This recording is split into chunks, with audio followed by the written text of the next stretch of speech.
All right, guys, welcome back to another episode of Relax and Rewind. I'm your co-host, Sean, and with me is... I don't know. You don't know. Trevor, you gotta say your name. Who? You, Trevor, you. You gotta say your name for the audience. I don't know if that's my name. Dude. Who are you? I just said I'm Sean, and you're... Where are we? We're in your apartment. What year is it? It's 2026.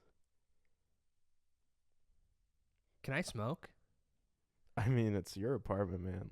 I see a smoke detector right there, so... Take a look at this. What the... You don't have a lighter, bud. You just hit motion a click of a lighter. Ah, you're hypnotized. I gotcha. You're under my spell. What are you going to make me do? Murder someone. Oh. Well. Darn. Relax and Rewind. Cure is up next.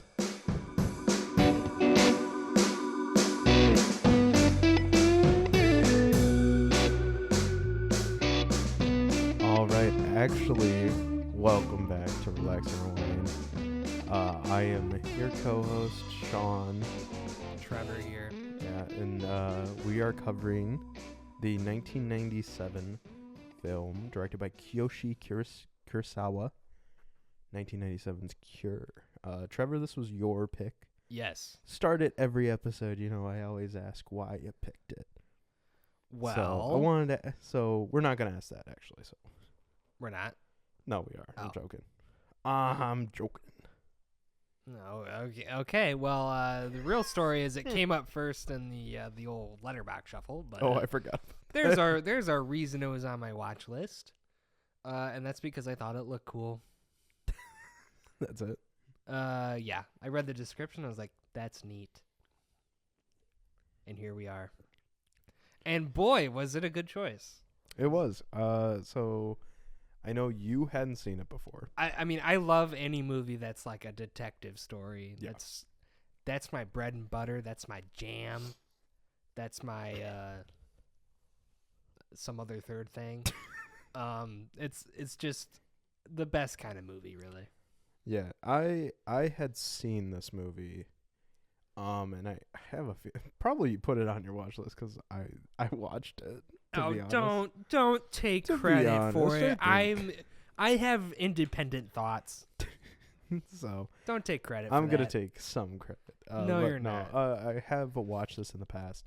Cut to like 2022, and you're like, "Hey, Trevor, you should watch this movie called Cure." It's like, no, that never happened. That never happened. It's the Mater Tall Tales. You was there too.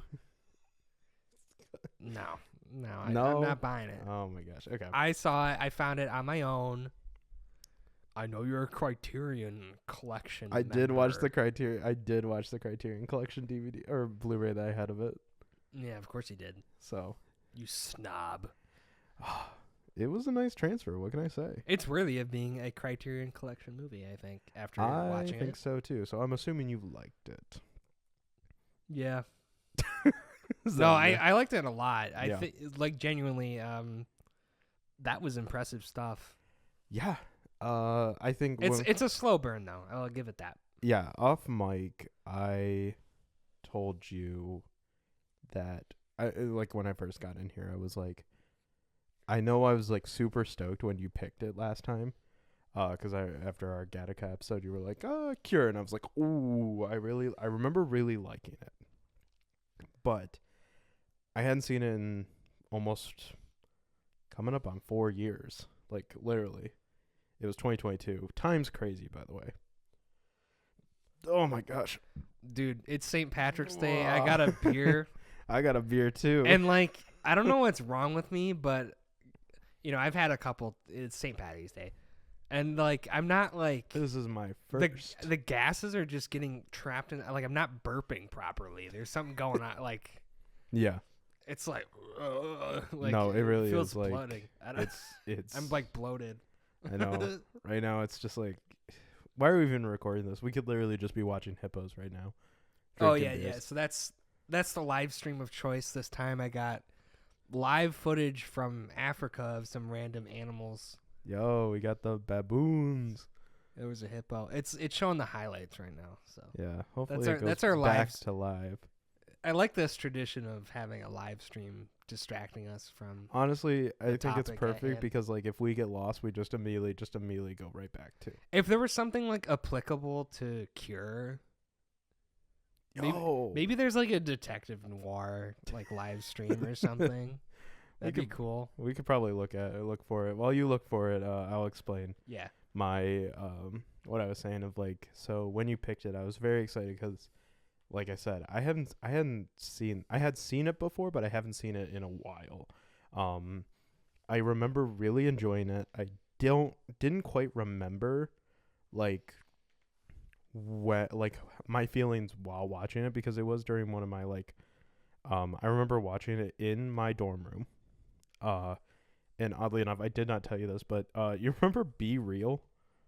That app? Yeah. Some people still use that, which is stupid. I re-downloaded it because I had this vivid memory of taking a picture watching Cure for a Be Real, and I was like trying to find it because I was like, oh, I wonder what scene I got to, and I couldn't find it at first because it was not a scene that I could remember in Cure. It was the scene with the main detective and his wife at night when she like leaves the house. Oh, okay. And so I was like, oh, what the heck? And then that happens about an hour into the movie, and then I finally realized I was like, oh, perfect. Oh, hell yeah. Okay, so I searched detective Hell movies live stream. Nothing really came up, but you know what did come up? Rush Hour trilogy. No, we can't. stream. No, we're not. What? Don't. No, you had the perfect one. The Hallmark detective mystery movies, right? Oh, there. I didn't see that. It was right next to it. Oh my gosh. Oh my god, it's actually Rush Hour. Is Rush Hour a good alternative? I don't know. Do you want me to go back? I don't know. Go back. I don't know. Rush Hour is kind of like a yee. You know, director of the acclaimed Melania deck. Where are you seeing Right it? there, right next to it. A This movie one? marathon for mystery fans. Oh, okay. Hallmark Plus. It's going to be a paid YouTube. Oh, perfect. Oh, you got to love this. Okay, we got generic. The generic Hallmark. low budget TV movie. Look. Would but you believe it? They're in like a coffee shop or That's a like bakery. That's for this like 90. coffee shop / bakery is probably in every single movie too. It's probably the same You set. know it. Yeah. So, but you know what doesn't have bad production design and bad looking TV movie effect? Cure. Oh, you know what? You say that. I want to mention the fact. So this was 1997. Yes. We just watched Gattaca. That was the last episode. Yep. Same year. Same year. Technically, okay. So well, I'm gonna nip it in the butt right now. 1997 is when Cure came out in Japan. Oh. It came out in the U.S. in 2001. Whatever. So Okay, it's still 1997. Okay, though. so 1997. I don't know if it's just because it's in Japan or what, but everything looks so much more sleek and modern, except for the TVs, which is hilarious. Yeah. Everything else is like. It looks almost futuristic. I mean, the movie's trapped. I really do like feel the like lighting. the movie is like almost trapped in the early 2000s. I just think I think it's funny because Gattaca is supposed to be the near future. Yeah. And it kind of just looks like It does kind of. It just looks like the present, and then you have a movie that's Well, just set in Japan, and it's like, whoa, they're in the future over there. It doesn't even look like Gattaca doesn't even look like the present, where it's like, this looks like 1990. Like this looks like the 90s. Okay, it looks like Japan in the 90s, but like it's Japan in the 90s still looks pretty modern. You know? Yeah.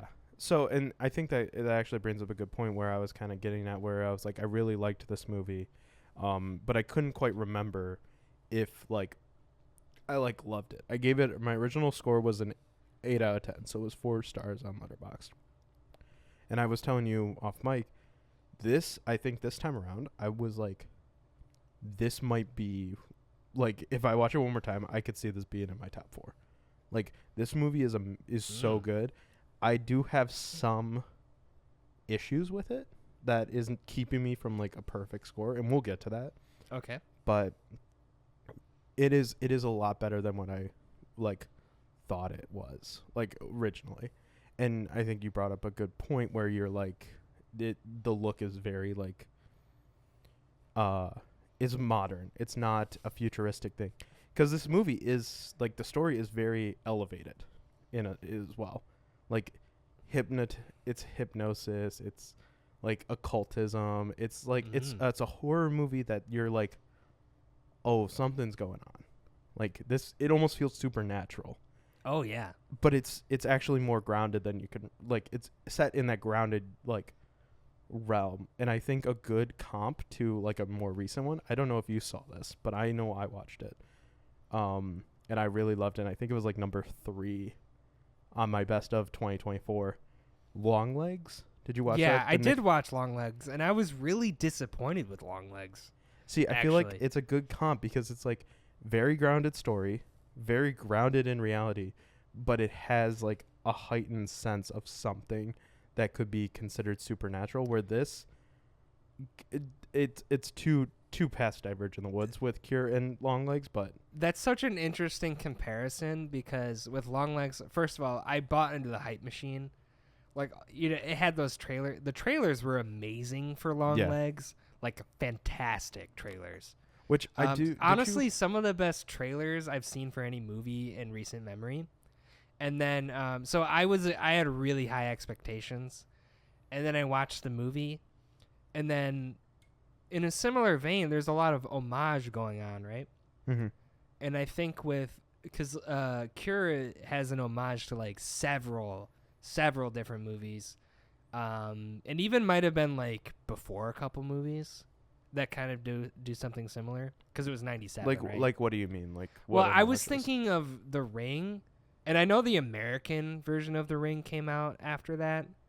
But like Ringu, like the however you say it, the Japanese version was before the Japanese version. Ring came out a year after. Okay, it was around the same time. That's also on like the Wikipedia page for Cure is like it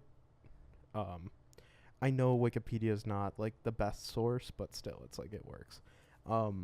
It's like Cure is like a pinpoint where like this is the revitalization of Japanese horror. Yeah. So, because there's a lot of things that Cure does I've seen in other movies, and it does them well. Whereas the Longlegs movie, I was like, well, this is just Silence of the Lambs mixed with The Ring, mixed with something else. It's funny you brought it up. And it didn't elevate the movie. It actually made it worse for me. Okay. Are you Longlegs? Yeah. Okay. And I don't know why that is per se, just like execution. I will say it's very funny you brought it up because one of my notes I wrote was Japanese Silence of the Lambs, which Silence of the Lambs did come out I think in 91 if I recall. Yes, it came out in 91. So yeah, that's like 6 years later. Mm-hmm. So, but I mean like Longlegs, I think that's like I said with me thinking like being like did I actually like this is like I do remember some of the like death scenes in a sense, but there's other scenes where I totally forgot about them and I was like rewatching I was like whoa, this is actually like really good. Like I was like I was like damn, I think I'm like really like ooh. So this is one of my notes in there. I said about Cure, I said, is this the most jaw drops in a movie? Because really, there was one scene that was spoiled for me, and that was with the cops. When the cop shoots the other guy. Why was it spoiled for you? What do you mean? Because it's a Criterion movie, and because a lot of people have talked about it, I saw it in a video talking about like. Okay. I don't know what you want to call it. Elevated. I mean, yeah, movie making, production, or something. So that one, I knew that was gonna happen. But other than that, like, and especially because of the editing, the way it just hard cuts, and then we're in a different scene or a different setting. Mm-hmm. First of all, I love that. I wish more movies did that, where you're watching a scene and then hard cut, you're in a different place. just instantly. See, I feel It's like a little jarring. I feel like sometimes. that's a lot of like. It's jarring sometimes, but it is so effective in this movie. So like I technically have a degree in film, so I like. So I can speak to I this. can speak to it, but so right? I've gone to film school, and I do feel like that is like one of those. Well, I feel like it's one of those things where it's like you don't want to disorient your audience, and it's like, well, I feel you like know what? Sometimes you do. Sometimes you do want to do that. Actually, I feel like it's a very American thing, where I think like I mean, you look at the French New Wave even, like, have you seen Breathless or any like French New Wave film from like Jean-Luc Godard? You're talking to a casual over here. Okay. Well, like. But like that's the thing is like the biggest thing is like the French New Wave introduced the jump cut and Godard and Breathless. Like I saw Lawrence of Arabia. That's not French New Wave. Well, I know it's not, but it's famous for that jump cut where he blows out the match. Yeah. Mm-hmm. It's. I like jump cuts and match cuts. Those are my favorite. They're great, and when used well, they make a film like really well. Like they put a film like above a lot of other ones. But what I'm kind of getting at is like I feel like it's a lot of European and Asian cinema, both like they really are like, we like to use jump cuts, we like to use this, we don't need a like what is it called, master shot? No, it's what I don't remember what it is, but anyways, it's like it's basically like, I mean, we even see it right now. Literally, we're watching the Hallmark Plus added a new movie on there. But like the beginning of this one started in front of a theater, and it's like, I think we could get it was a theater if you like just show us the theater inside the theater, and not like you don't have to show us like the outside of the theater, or it's stuff like Hallmark movies treat the audience like they're idiots. Well, yeah, like they're dumb. So, but even then, it's like, so the whole like setting shot or whatever it is, it's like, that's more of a thing with like Japanese cinema, that I think it just like hard cuts. I think like there was a second prong to what I was saying earlier that I completely forgot, which is par for the course. Yeah. But we go off on tangents, so we forget. So I mean, another thing this movie did, I'm spacing out, but this movie also is very effective with its scoring. Sometimes it's very subtle, and then sometimes all the sound gets drawn out, and it's just silent, and it's like deafening silence. Mm-hmm. It's so effective. I wrote, so I know that we usually do like, we usually kind of go through the full movie, like but a plot synopsis. Yeah. I kind of want to do. We can summarize it in like one sentence. Basically, there's a string of murders. Something weird's going on, and the people doing the murders don't seem to be like, they're not doing it under their own will. It's hypnosis. But they know that they're doing it still. Yeah. So it's like it's a whole mystery of like what is going on. And Detective Takabe has to figure out what's going on. And like I said, we usually do the plot synopsis, but I think like it's really hard to do kind of a plot synopsis in a sense. And I wanted to talk, like you brought up a lot of this, and we started talking about it with you said the use of silence. I want to talk more about the like actual filmmaking of it all, and like the like the layers it has as well, like in it, like the framing, the shot composition. Yes, because like we're talking elite levels here. So and this is what I wrote down. So the first thing that I put is Ozu horror framing, which I don't know if you know about it. Do you know about the director? Oh my god, I can't remember his. Of course, Yashiro Ozu. Sean, I'm actually an expert on that.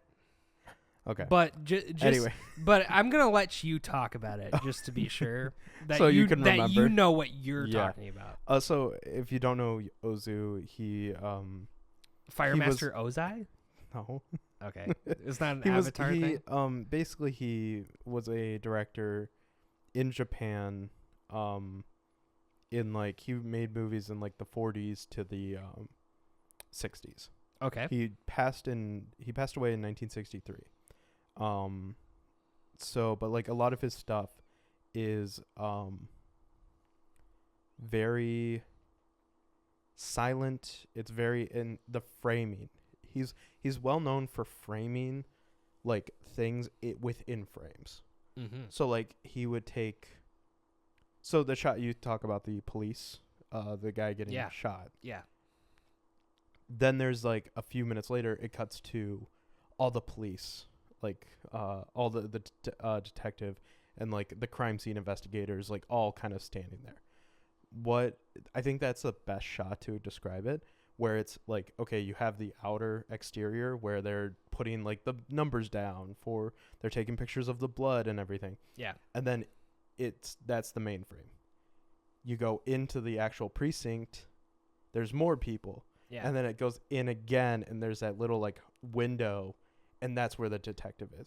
So that's what Ozu would do with a lot of his stuff is like, you know, would shoot a person through a door frame, but within that door frame they would be in like another smaller like frame. I have two thoughts. One, in a way, it's kind of Wes Anderson-y. A little bit. Let me explain, because like I feel like a lot of time the camera's positioned in a way where it's like it's a rigid shot. You're like the fourth wall almost. And the other thing is also depth of field. So like that shot is a really good depth of the field. Ozu really does it. And that's why I wrote Ozu horror, because it's like it's like Wes Anderson, except it's not fun and cute. And like there's things in the foreground. I like one shot in particular where I think I want to say they're in the police station or like the box or whatever they call it. And in the background you see our main suspect talking to the other guy, and then there's like a guy at the desk, but it might have been later when they're in the jail. I don't remember, but there's a guy in the foreground and he's just chilling there at his desk doing his thing. Yeah. And you got like, I don't know, the smoke from his coffee or something. And it's like that I like that. It's you're giving layers to there's layers, depth of field like you said. And I like that. Yeah. And also the other thing that I wanted to bring up with it that I noticed on this time around, and it really is like I like we made I think you know, because we made my thesis film was it was pretty much, you were in it, have not released it publicly. But you know how I was shooting like long takes. Yeah. That's what this movie, I was like, there's a lot of long takes. There's a lot of long takes, but the camera's not moving. It's like in a fixed spot. So it's almost like you as an audience member are an observer, but you can't influence anything that's happening. I mean, you can't anyway. It's like a movie, but I feel like when you got like a steady cam or like where it's moving around, or it's from like a POV shot, you feel like you're in the scene almost, and you can like affect things somehow. There is some movement. There is some camera movement. When we get to our nomination long list, our long list nominations, I do want to bring up one scene in particular that has a very subtle, like literally it's just a very subtle pan.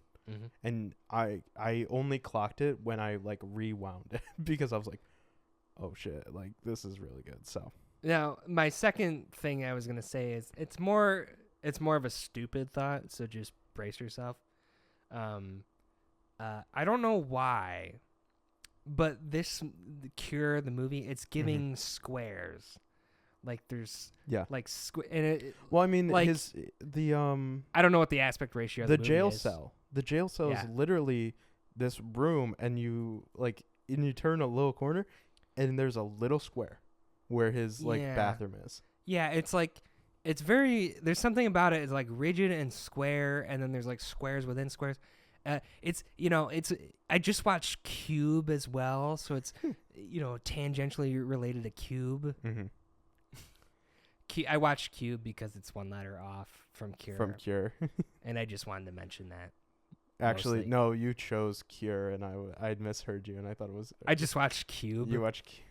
Completely You were like, I want to movie. watch Cube, and I misheard Cure, and you were like, oh, gotta. I love Mine Cube. as well. I love Cube, but it's just not the same level of movie making. Yeah, yeah, I've seen Cube, but it's. I like the squareness of some of these shots, and it's like rigid, and then there's times where it feels like you're looking through a window.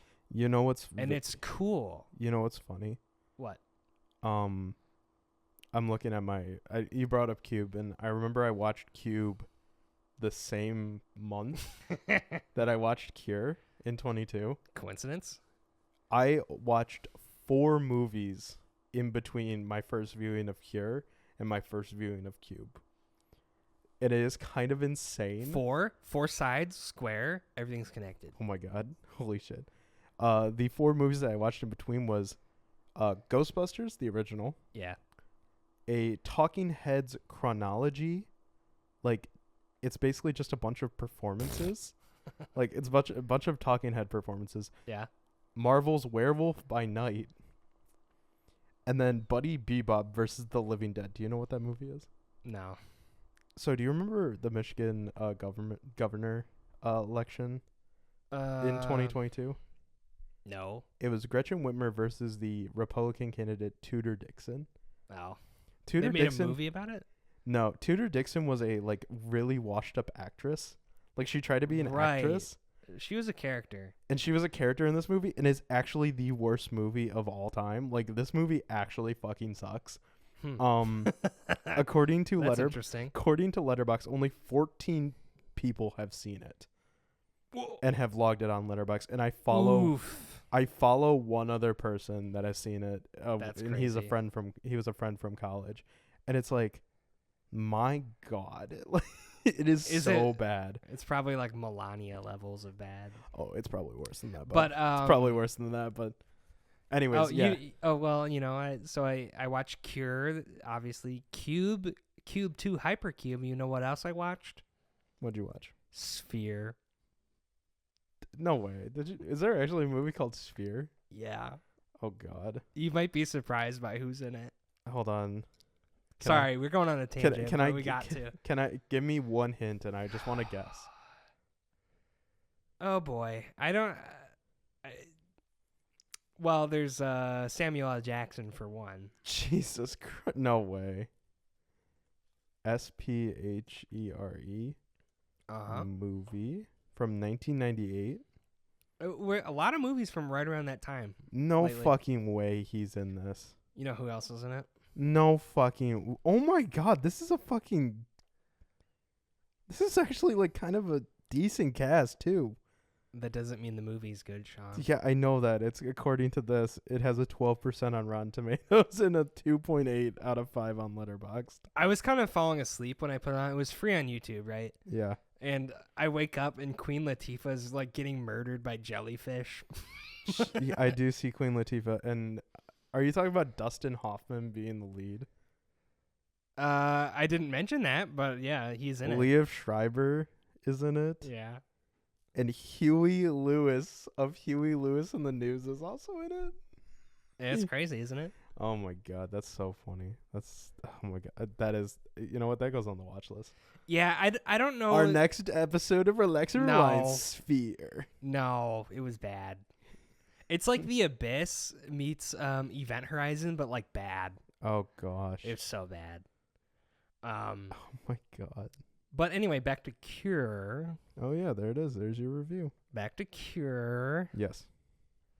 You see, I'm not familiar with the actors in Cure, obviously, because they're Japanese, but they did a pretty good job.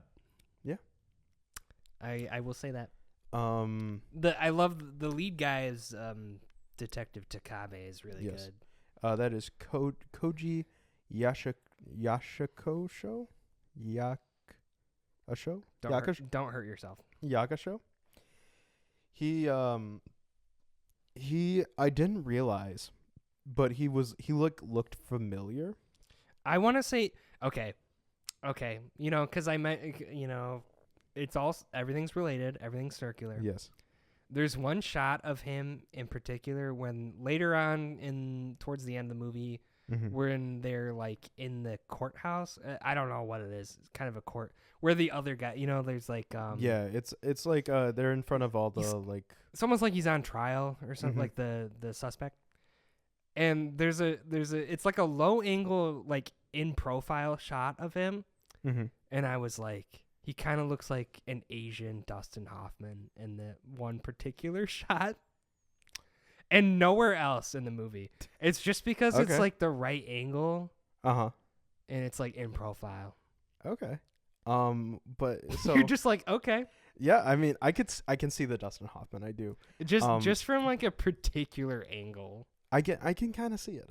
I'm looking at him, and he's like. Okay, so you don't. He's also 70. You don't think I'm crazy? No, I don't. Okay, think so. I can definitely see like this. If I feel validated. If this was like, I could see this being like getting a really shitty American remake, and like Dustin Hoffman playing him. But the reason why I brought him up is that I was like, I know this guy. Well, he was awarded Best Actor at the 97th Cannes Film Festival. Okay. 3 years ago for a movie called Perfect Days, which was nominated it was the Japanese nomination for Best International Feature Film at the Academy Awards. And it was directed by Wim Wenders. So that's on Criterion as well. I have it, and that's how I recognized him. And supposedly he's really fucking good in that too. I have not seen it yet, but maybe I'll choose it. Maybe we'll watch it. Maybe Koji Yakusho. I did like Tsuyoshi Ujiki as Sakuma. Oh, that's his wife, right? No. That's his partner. Oh, his partner. Yes. Yeah. Okay. Never mind. Yeah. Sakuma is his partner non-romantically. Yeah. His his detective right. partner. Sakuma. See. I want to save this. He's kind of like the skeptic guy. So like they're investigating the case, and Takabe is saying there's something weird going on, like something extra. It's not just normal. And then Sakuma is like the skeptic guy, saying, "Well, criminals, they you never really know why they do it. Sometimes there's no reason for the things criminals do, and it's like, ooh, they like that. That's getting at like the it's pulling at the threads of like what this movie is. It's like well, I mean, you think about okay. Here's a question: the movie's called Cure. Why do you think it's called Cure, Sean? So we were talking. I have a thought about it. We were talking earlier. I want you to say your thought first because okay. Earlier we were talking about No, you first. No, you first. No, I want to talk about you. I want to talk about you. I want to talk about you actually. Okay, fine. I'll go first. So because the reason why I say that is because we were talking before, and I watched this movie, and then I watched a bonus feature on the Criterion release. Yeah, I didn't want to watch anything to influence my opinions or whatever. Because I'll be honest, I don't think I understood the movie 100%. But I think with the title of it being Cure, I think it's kind of getting to what Sakuma's talking about, where it's like, there's no cure for like evil. Okay. Like, no matter, because like Detective Takabe, he's like your stereotypical like really good cop detective guy, where like he wants to get the bad guy, he wants to stop all the bad guys, go the whole 9 yards or whatever. But it's like there's no cure for evil, okay? And some of it is random. Some of it like no matter what you do, there's still more, like you can't stop all of it. It's going to keep there's going to be new things. And it's like that's kind of depressing. Yeah, I was describing this to somebody. But very much like Dirty Harry. I want to say it's like Dirty Harry. Okay. Because our detective, in pursuit of the quote unquote bad guy here, they take it into their own hands, and Yeah. they just cap that dude. Yeah. So so like, there's no cure for evil, but you can cure individuals of being evil, I guess, right? by killing them. Well, I mean, Well, so I was talking to it's somebody. like Dirty Harry. I was talking to somebody about this movie earlier today. And I described it as like the genuine like horror is that it's not really like in a sense it's not really a horror movie. I think the best. It's pretty scary for like a non-horror horror it's film. like it's considered horror, but it's like Silence of the Lambs, where it's like I didn't know where it was going, and I was tense because of it. Oh, I even knew where it was going because I'd seen it, but like throwing a couple there was spooky a lot of dream sequences. Yeah. There was a lot of things in there that I was just like, I either forgot about and I was like, whoa, or I like remembered, but I didn't remember perfectly.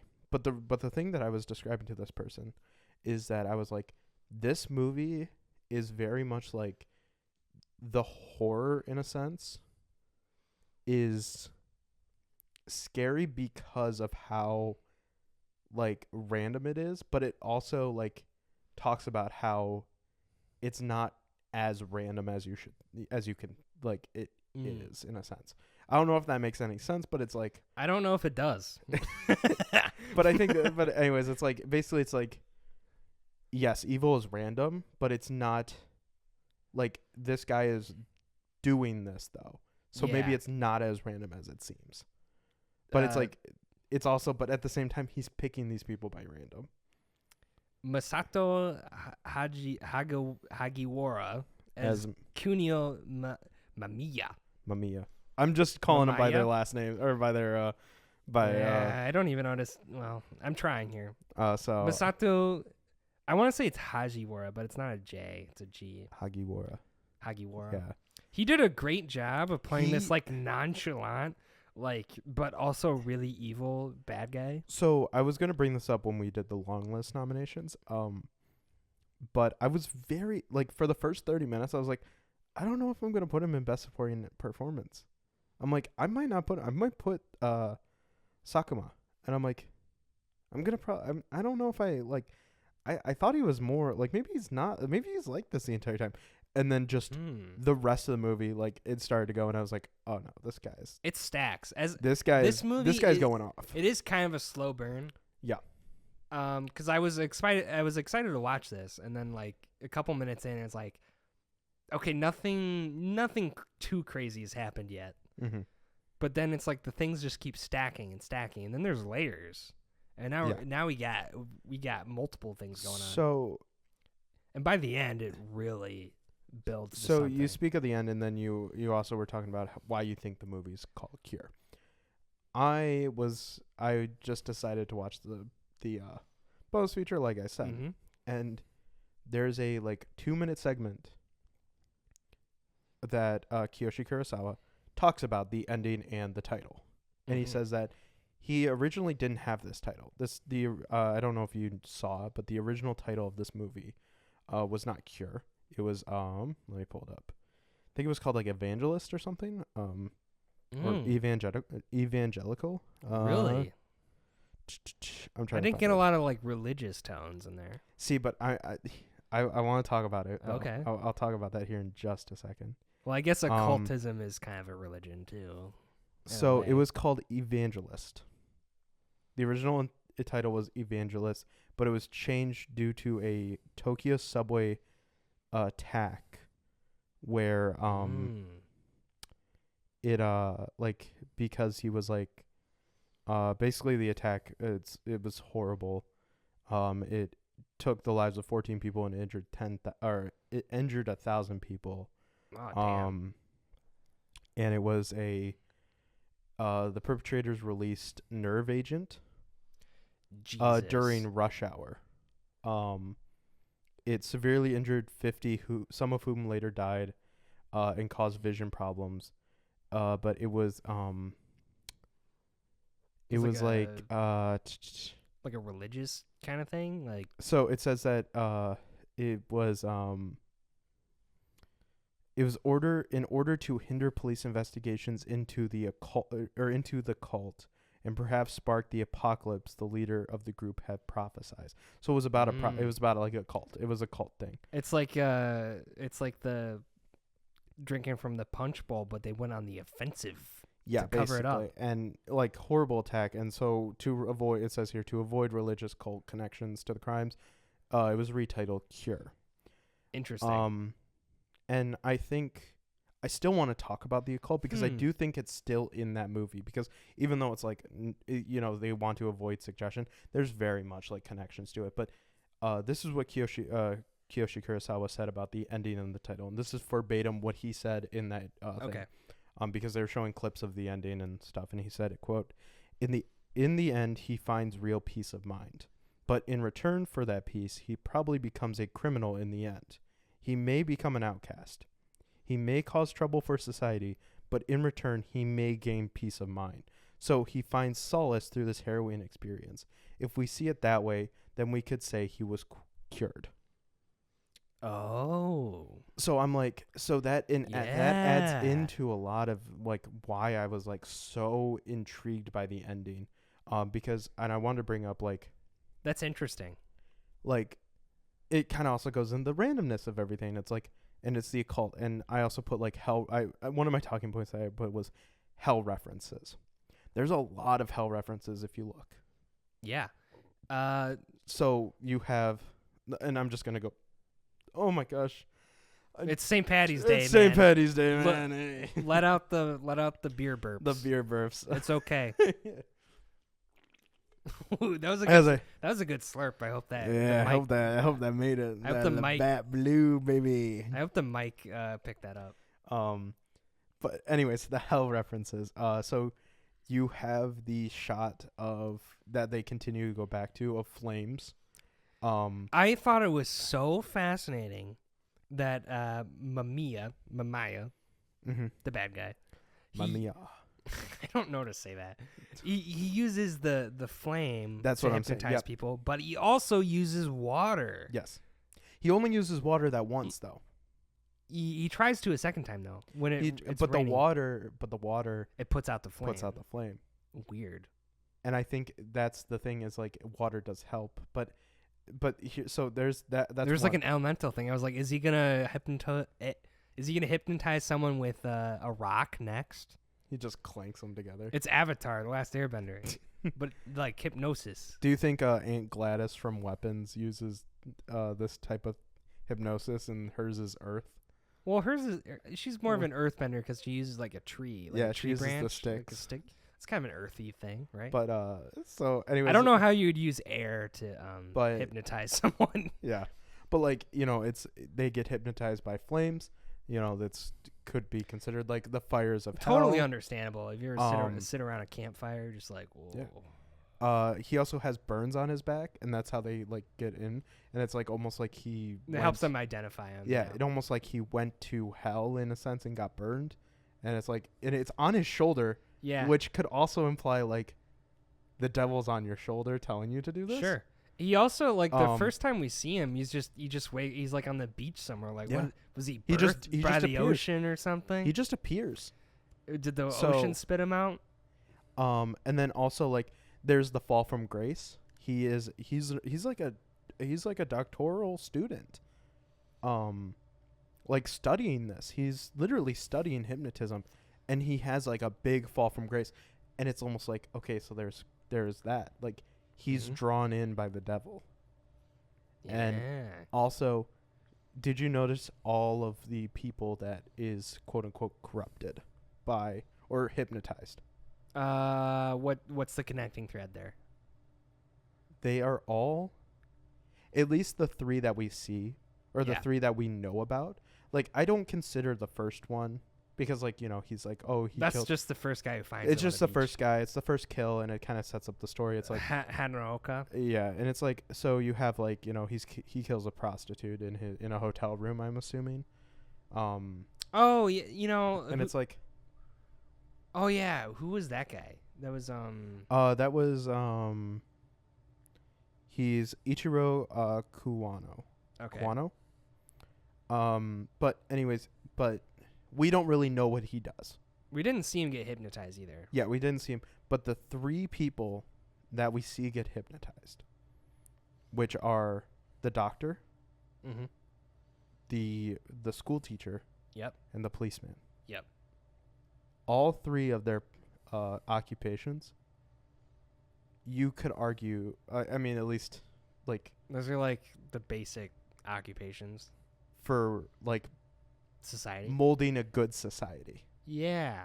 So he's corrupting the good. He's even corrupting. Do we know what the first guy was? No, and that's the thing is, like, Okay. I know it's like kind of like you can be like, oh, that theory falls apart. Oh, the guy who finds him on the beach, he was an elementary teacher, too. That's what I'm saying.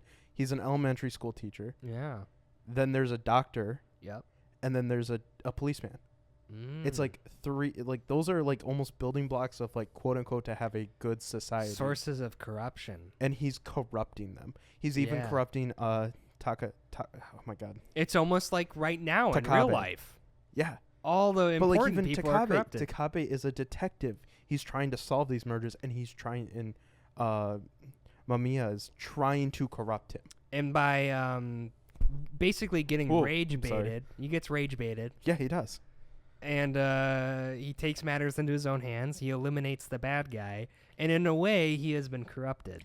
And that's what I was gonna. And But this is it corrupted or cured? You know.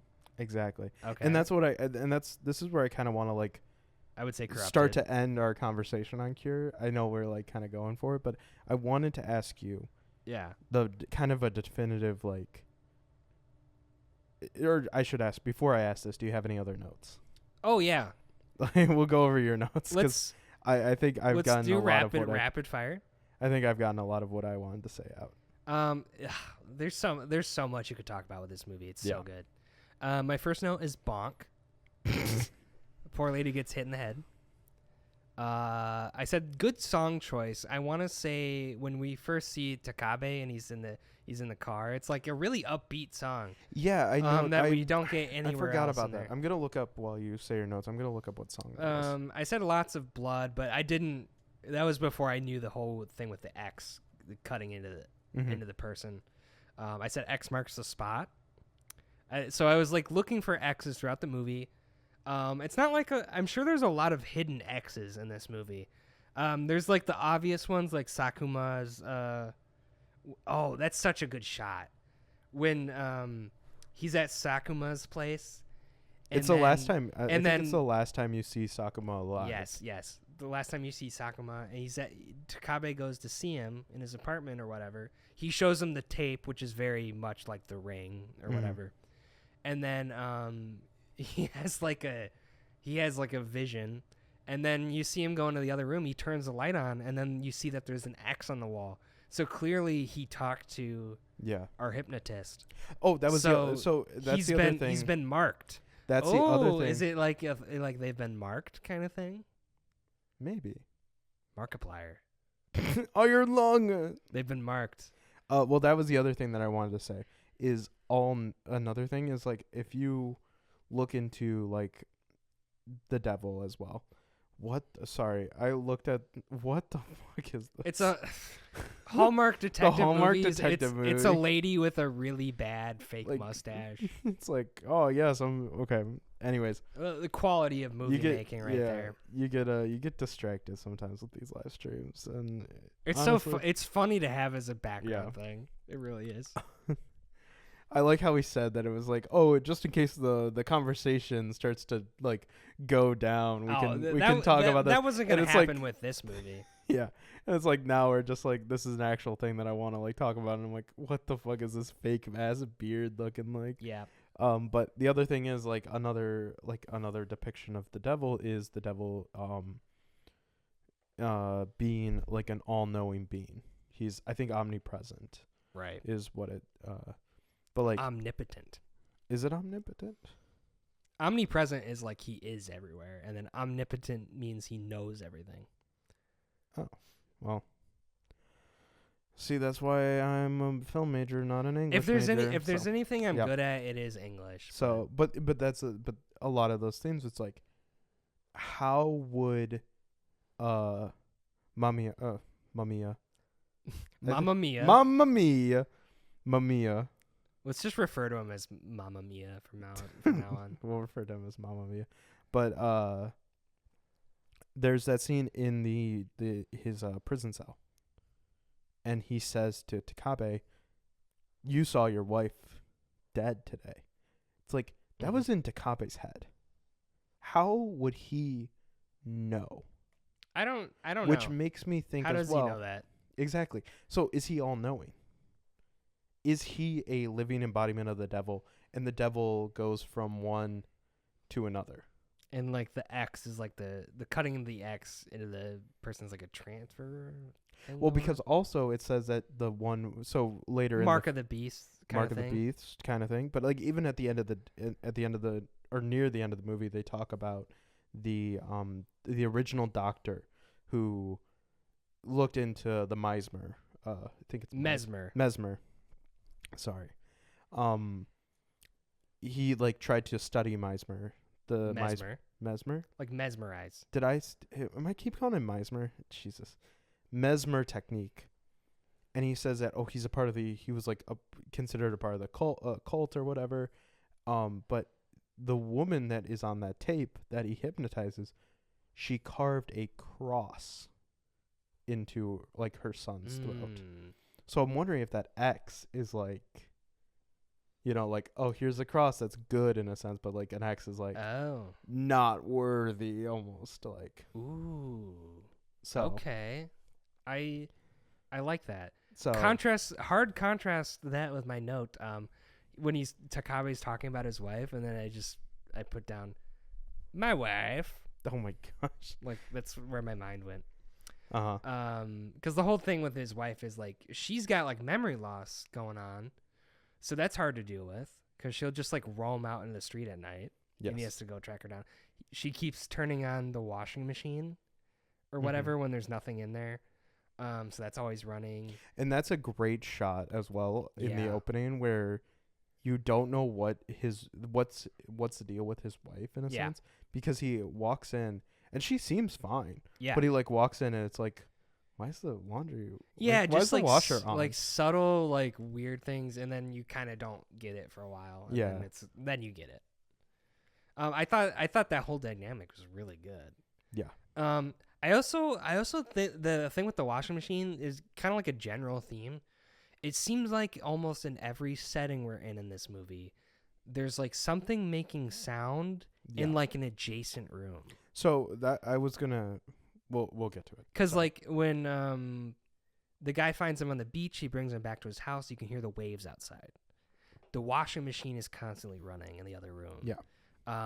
When he's talking to him in the jail, I don't know if it was like scoring or like we're hearing a portal to hell or something, like because it sounded like there's voices or something happening the whole time, which was crazy. But it sounds like they're in like a different room or something. Yeah. Well, so I thought that was really thing. interesting. I kind of updated. What a cool like creepy thing to go throughout your whole movie. While I was updating I updated the awards. When he's in that abandoned building, the wind outside. Yes. That's good. I also wrote like this is a movie that uses silence and sound effects really well. Yes. Like it is immaculate. And like I didn't want to put, because as we talked about the Relax and Rewind awards, I didn't put this in best score because I don't think there's really like enough score to be like this is amazing. I think a lot. I'm dying. Jesus. You need more beer to wash the whatever is in your throat down. I need to get something in my system. Anyways, like it's such a like minimalist score as well, and just I didn't want to put in best score, but like I'm kind of should I put it in best score? I don't know. Nominate it. We'll get to it. Just running through like because I was trying to figure out what was going on. So I talked about the shot composition, which we talked about. Yep. I was trying to figure out what the mechanism behind what was going on. He says the thing like, "Can I smoke?" And he offers the policeman a cigarette. So I was like, "Is there some kind of you mentioned? Is there some kind of like nerve agent on the cigarettes or something? That's weird." Mm-hmm. And then like the flame is like, is it like flame activation? But then it's hypnosis. Yeah, But- I just think it's hypnosis. Yeah. And the whole thing with it being called cure, you spend a lot of time in like hospitals. Mm-hmm. I think there's something there. You know, there's Yeah. there's something there. There's an angle there. I put. So we got fire, water. I don't know what else, but that was the thing. Effective rage bait. I wrote, which I mimicked at the beginning of this episode with his line of questioning, like, "Who are you?" Who are you? That would piss me off. So. Who are you? Like some of the policemen and like other people getting mad, like I totally get it. Well, that's another use of like great silence where they're all like in the interrogation or in like they're trying to like explain to this guy like, oh, this is death penalty type stuff. Yeah. And then he's just like, he says something. Yeah. And they all start to like freak out and like yell at each other. And then just the sound goes like completely out, dead silent. He's It's talking just directly Takabe. It's just him and Takabe talking. And that the sound only comes back when Takabe like grabs his face and throws him back. Well, he says Mamma Mia. He says something he goes, Mamma Mia, how'd you know that? He says something only to Takabe to kind of let on like he doesn't just have amnesia. Like there's something else. Mm-hmm. And he gets mad, obviously. That part where Sakuma picks up the rugby ball for a second, I just said, "Oh, hi, Mark." That's a The Room hi, reference. Takabe. And then I said the thing where what's the actor's name? Koji Yakusho kind of looks like Dustin Hoffman from like one specific angle. Yeah. Well, there's also those scenes where he's on the bus, and it reminded me of The Graduate. Oh, yeah. There's one where he's on the bus with his wife, and then there's a second time where he's just by himself. And I was like, that's so The Graduate that is coded. Graduate coded, yeah. The shot is like the same. It's shot the same way.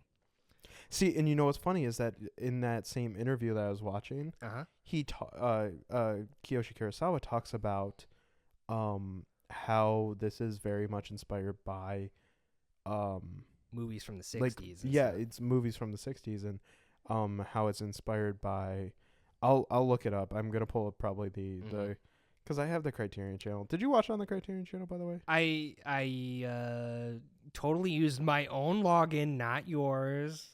Oh, okay. No, I used yours. Okay. And I didn't know if you did. Yeah. Well, and then we like 5 minutes ago we mentioned the thing with the sounds from other rooms, and I said trance, like, you know, hypnosis, kind of like a trance thing. Mm-hmm. Like actual hypnosis uses like sound in some of its techniques too. So it's like having like a droning sound is like, that's interesting too. Like there's something there. And then I said best steak throw since Napoleon Dynamite ? Do you know what that's reference? Yes, like I what? know. Do you know what part I'm talking about? Like he comes home and his wife, being like kind of scramble brained, prepared dinner for him. I know about I know about that scene in he lifts up the thing and the steak is just uncooked. Yeah. And that's what makes him put her in the like the mental institution to help her out. So it's funny that you say that. I'm watching the interview right now with Kurosawa about this, and he's like, I saw every movie that I could.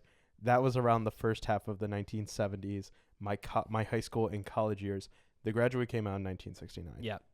So it's kind of it is kind of right there, and he talks about Jaws. He talks about he talks about some other I mean, films. How else do you film someone just sitting on a bus? I don't know. Yeah. But it definitely reminded me of that.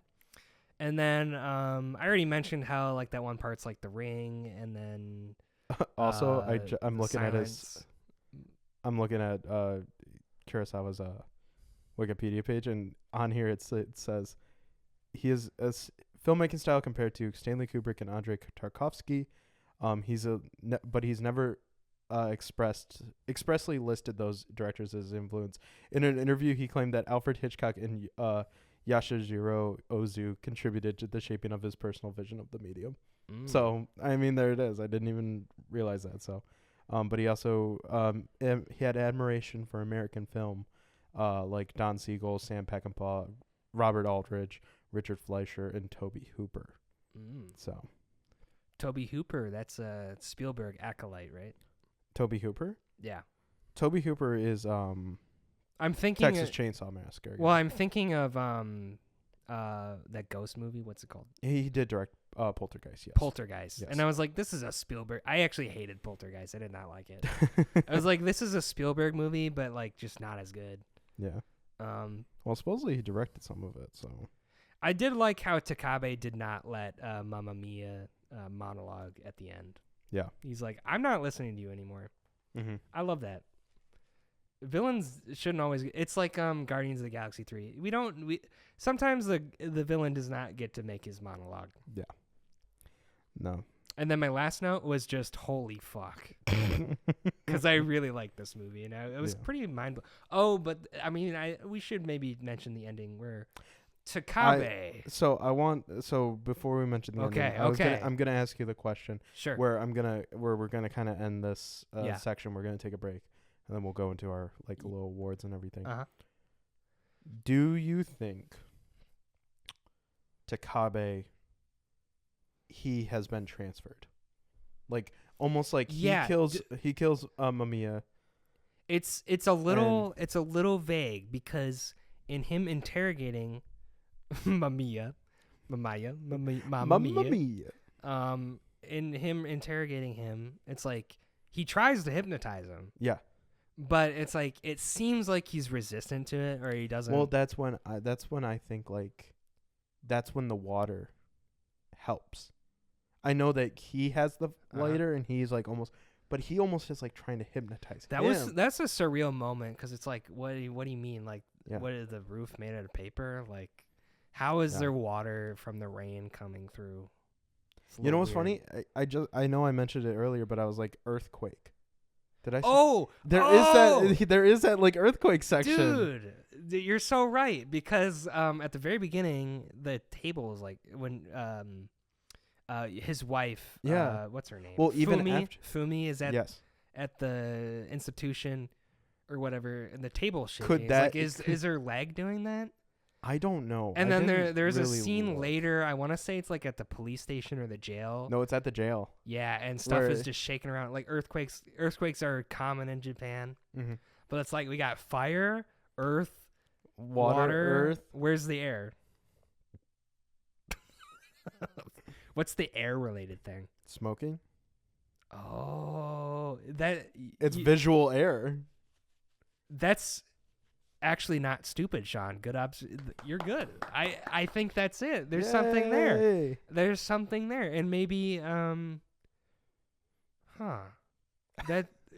smoking, if you think about it, is kind of like a corrupting thing, right? Yeah, because you're corrupting your own health. And that's the thing. I don't think so. This is to go into the ending because we're talking about that to go back. I don't think. Do we see Takabe smoke at all throughout the movie?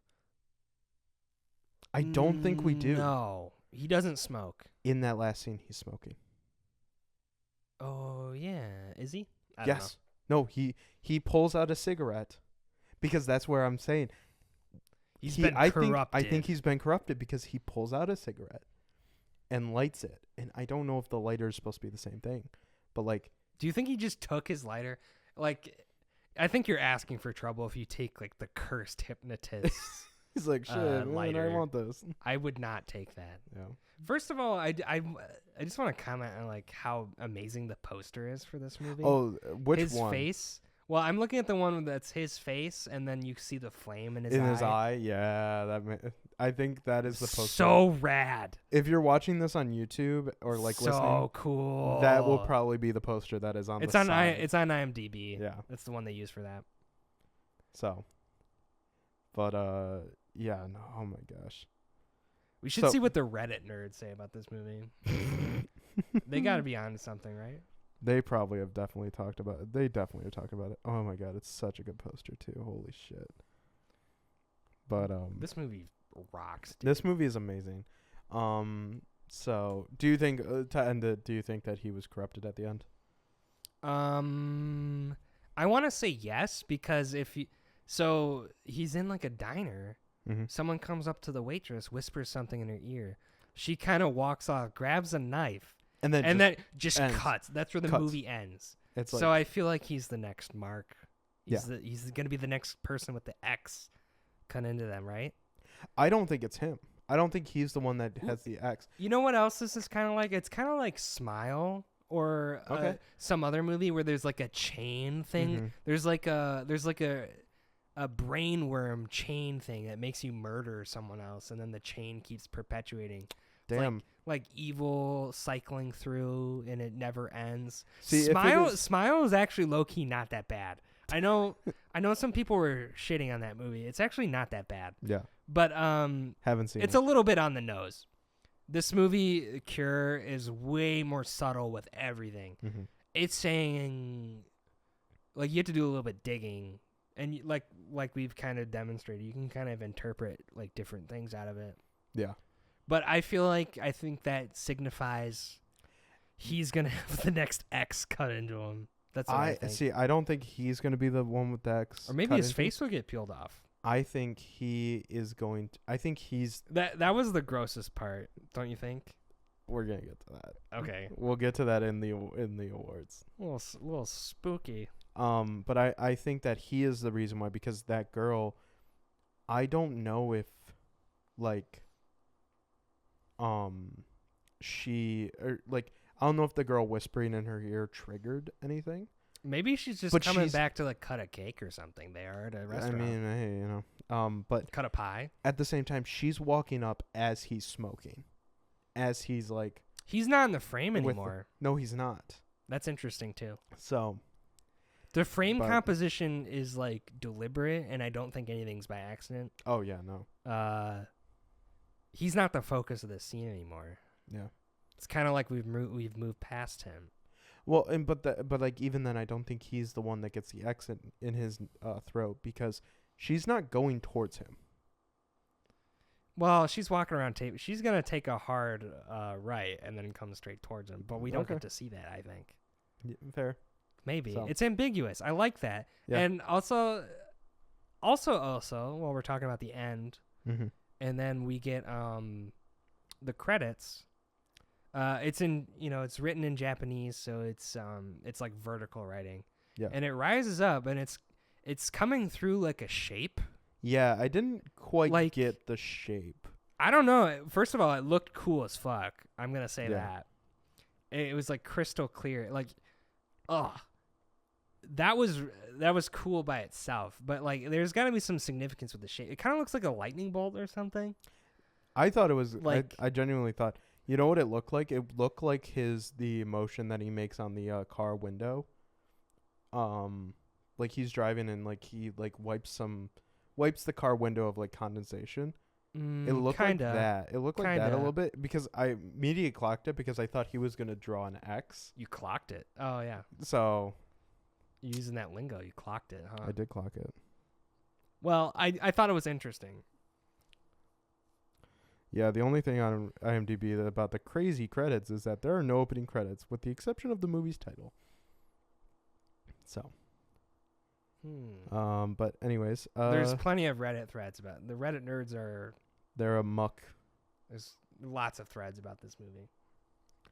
So, Maybe All we'll right, take a break and see what some of them say. Say if they add anything to a conversation. yeah, we can take a break and then we'll go back. We'll come back with the Our rewards. the trivias. Do we have a grossest scene category? I don't think we do. But We should nominate something. I we have should, something we should that make I that think a we thing. can. I think we can. I don't think gross is seen, but I think it's nominated somewhere where I'm going to make a like ploy for it or a play for it, and I think you'll agree with it. So, Okay. we'll take a break. We'll come back, and we will be back with the trivia corner, as well as our long list nominations and our final fake awards at the end. So we'll see you then.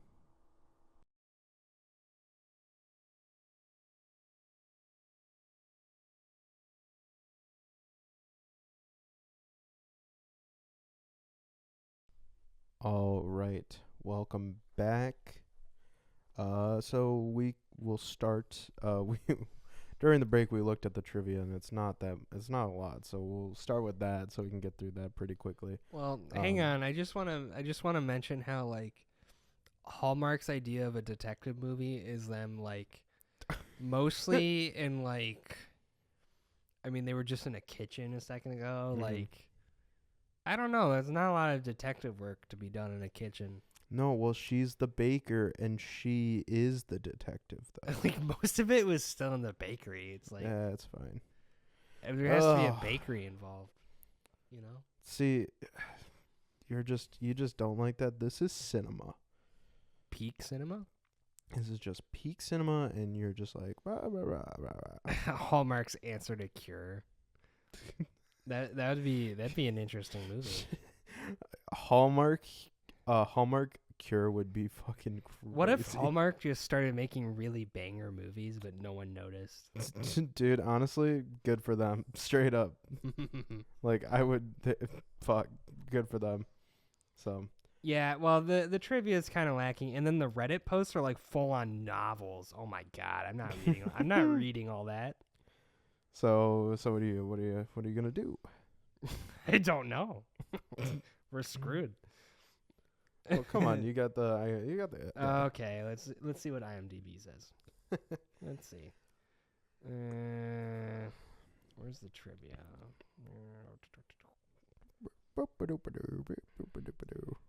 Did you know No, I didn't. Martin Scorsese said Cure was Kiyoshi Kurosawa's most terrifying movie? What? Fun fact. That's crazy. Well, we already did this. Wait, what was your trivia corner name? You didn't even go over that. Oh, wait, Cure facts? Facts for the Cure? Cure facts. Carfax. Cure. Okay. Cure. I don't know. I got nothing for this one. Okay. Facts for the Cure is what I'm going to say. Some of the hospital scenes were filmed at the Disused Fisheries Research Institute in Tsukushima.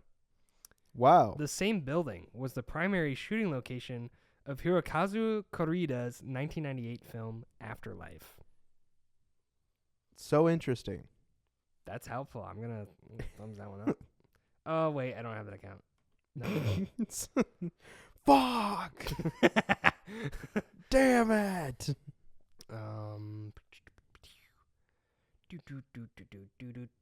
There's a quote from Kurosawa that's not really that interesting. Mm-hmm.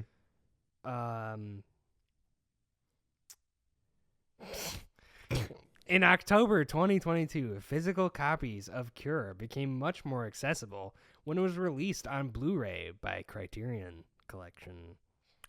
Wow. I have that. Dude, I have what a fun fact. That's the most. Yeah, that's the. They're really scraping the bottom of the barrel to write anything. Yeah. It's included among the Letterboxd top 250. I mean, I guess film. you could go into like box office stuff or something if you wanted to. I like the one right below the Letterboxd. It's like, as of 2023, Japan still has the death penalty. The method of execution is by hanging. All because of a line in there? Like, what? Well, we did see a hanging in the film for a second. It was a dream sequence. Well, yeah, but. Or dream/vision or whatever. Yeah. Bong Joon-ho likes this movie. Yep. I'm not surprised. Okay, here's one that actually might be, I didn't read it all the way through, so we're going to learn in time if it's a good. Okay. In the police box, there's a poster with the number 110 on it. That is the police emergency telephone number in Japan, similar to 911 in the US, 999 in the UK, or 112 in the EU. However, in Japan, there's a separate emergency number. Okay, that was a horrible fact. I read through it while you're reading it. I'm like, yeah, this ain't going. This ain't doing shit, man. I'm sorry. Whoever wrote that is stupid. Yeah, there's 11 downvotes on that one. Okay, that was stupid. Fuck, I don't have an account, so I can downvote it. Shit. Maybe I'll create one. Just to downvote. Like, fuck you. That one pisses me off. Of course, the police station would have an emergency number listed. Like, Of course. fun fact: all the grass in Cure is green. Now that's the fact that I was waiting for. I don't even know if we see any grass anywhere. But See, I think the only grass you see is really like on the beach. maybe around the abandoned building. Yeah, but even then, that's kind of like, I don't know. it's kind of like dried up grass. Well, this is a horrible fact corner. I'm sorry. I don't know what to tell you. There's nothing really. I mean, there's nothing really. Did you look at the spoilers? There is one that I'm like, that kind of is interesting. Spoilers? Yeah, at the very bottom of the page. Sure. Let me know. It's Oh, the very and first one. an Yep. alternate version of the film includes an ending which actually shows the waitress kill somebody before somebody. So it's somebody, not Takabe. not Takabe, which I found very interesting and I really liked. Ooh, Because it that does. It is still interesting. still keeps the like mystery of like, is he actually gonna? Okay, so the other one sounds like it might be interesting too. When Kenichi Takabe envisions his wife Fumi's death, his residential door number is shown as 401. In Mhm. Japan and some other Asian countries, the number 4 is considered unlucky and associated with death, as the words for 4 and death sound similar in their native languages. This fear of the number 4, known as tetraphobia, which is a rad word, is taken so Yeah. seriously in some Asian cultures or in countries that the number is often avoided in homes, hospitals, businesses, hotels, and other properties. Huh. That actually is really interesting. And Yeah, you know what? yeah. I just heard that like recently, like really recently about the number 4 in Japan. Cool. I mean, that's really all you can say about Sick. that. Awesome. Tetraphobia is such a cool word. The fear of 4, The fear of 4. the number 4. Yeah. Huh. That is something. That is interesting though. That his door has the 4 on it. You know. Yeah. Oh. You know what? Maybe it's only in the vision scene, Oh. and maybe otherwise there's no 4. Wouldn't that be creepy? Or Yeah. I interesting? mean, you definitely have to like. I'd have to like review the You have tape. to like review everything. So, but. Well. Well, I'm gonna. What are you giving the film bro fact to? That the police station would have an emergency number. That My- seems my pretty immediate- stupid. My immediate film bro fact is the alternate version. I mean, that just feels like a That seems it like finishes and then you'd be like, hey, did you that seems like something the film bro amongst Yeah. you would point out. like actually did you know that this actually happens? That is so cool. That is interesting to know, though. You are so interesting and that is so cool and awesome. All right, bitch. Like, I was just talking. Sorry. Wait, were you? You weren't directing that at me, No, it were you? wasn't Okay. directed to you at all. Okay. So Never mind. I redact that. Okay, cool. Awesome. Yay! We're on good terms. We actually hate each other. Well, you know. We'll spread that seed right here. We actually hate each other in our life. Well, what? Don't say that.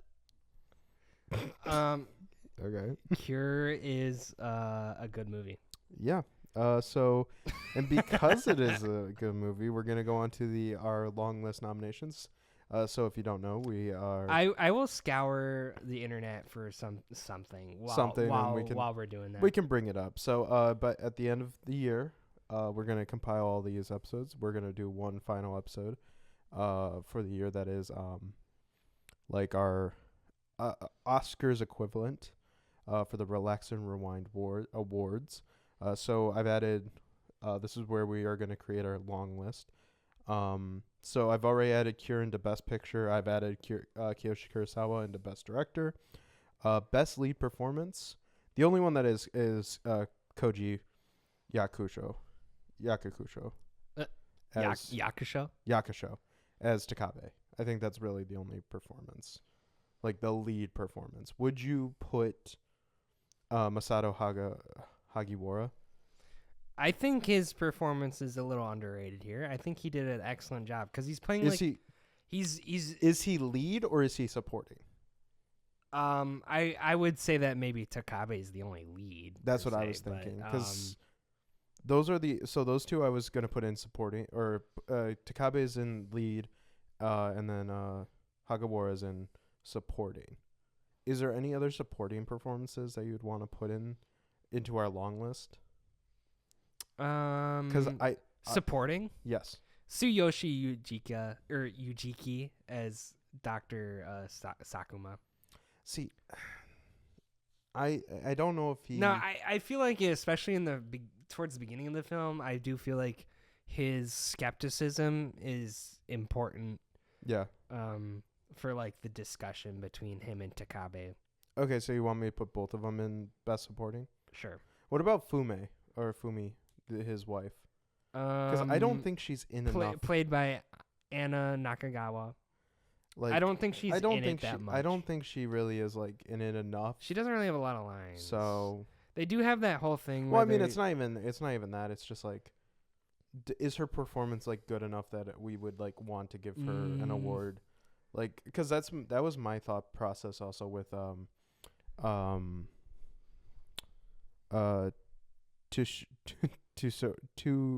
Which god. one are you trying to read? Sakamo's Tsuyoshi Yokuji. What?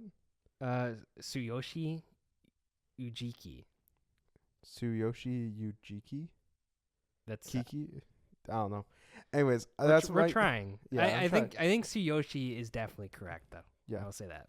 But I was like, that's kind of why I was like, I don't know if I really am like leaning towards adding him in that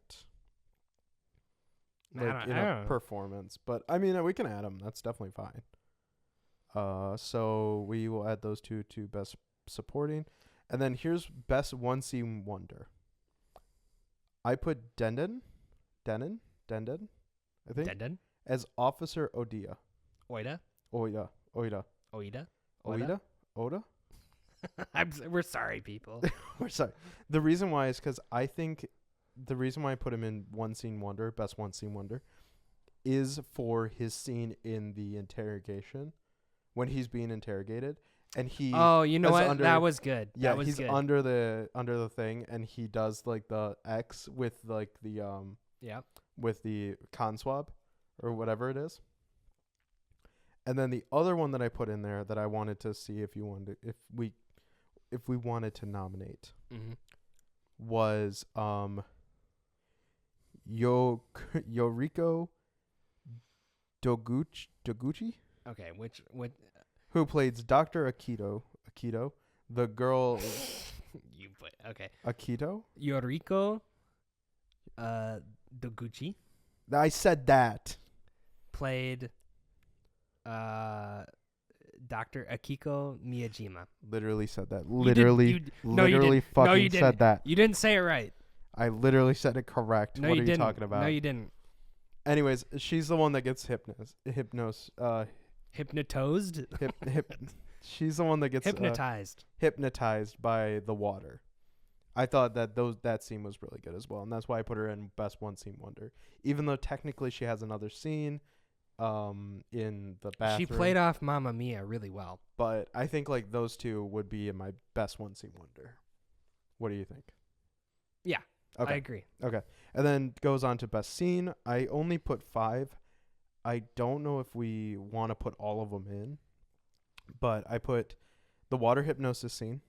I thought that was like my favorite scene out of genuinely my favorite scene out of the entire movie is that scene. That was good because also it you realize it's not just the flame either. Yeah. It can be like anything. Can be anything.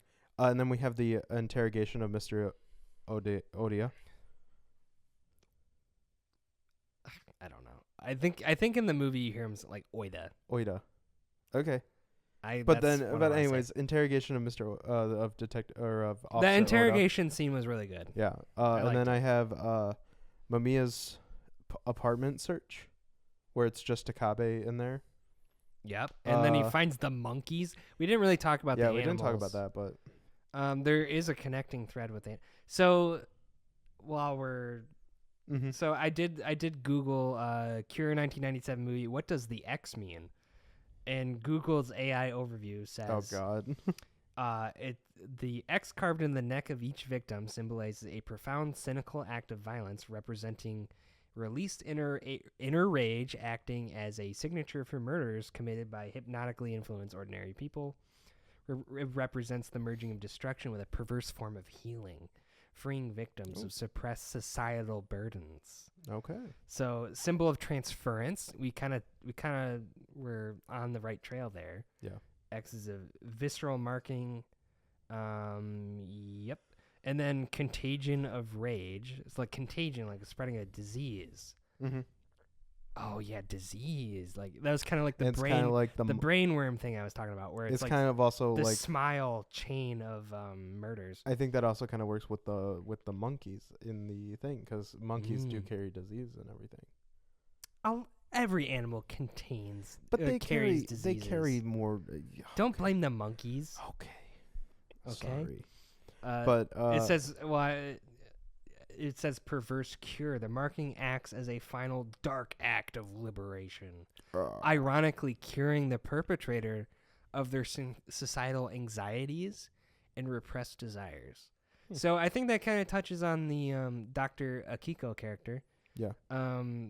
Because Mamma Mia seems to know. We're just calling it Mamma Mia. Like. Well, he seems to know about her somehow, and how she's like, she had like a weird thing where she had never, like, even into adulthood, she had never seen like a naked man before, and then she goes on to murder the guy in the bathroom. Yeah. And peel his face off for some reason. So I'm gonna get to that.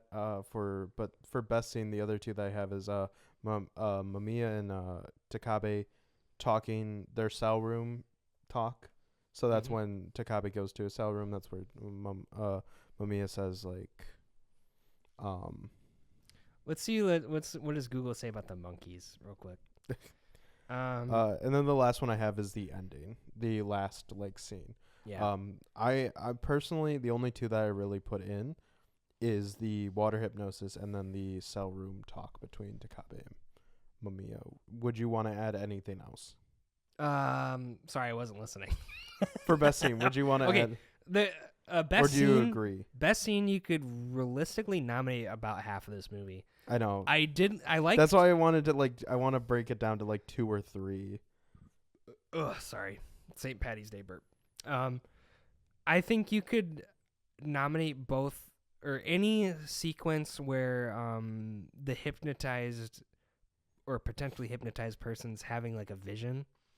Especially like Takabe when he goes back to the jail cell. Yeah. And then the layout of the jail cell is different. And instead of, there's like a bathtub in his cell for some reason. Well, it's the bathtub with the and then the monkey thing. The monkey that's tied up. I thought that was weird and totally trippy. I like that a lot. Do you want me to put Takabe's dream sequence as well in there? Because I don't mind that one, honestly. Sure. I think that's a good one. So would you? Sakuma's was interesting too. I'm trying to remember what it was. What was Sakuma's? I think Sakuma's is the one where the bathtub is. I think that's the one where Takabe is the one coming at him. Yeah, Takabe's. So I'm gonna just put Takabe's. So would you agree? Water hypnosis, Takabe, Mamiya's cell room interrogation, and then Takabe's dream sequences. Yeah, that's a pretty good list right there. And then we'll add that to our. I think any of the stuff with Mamiya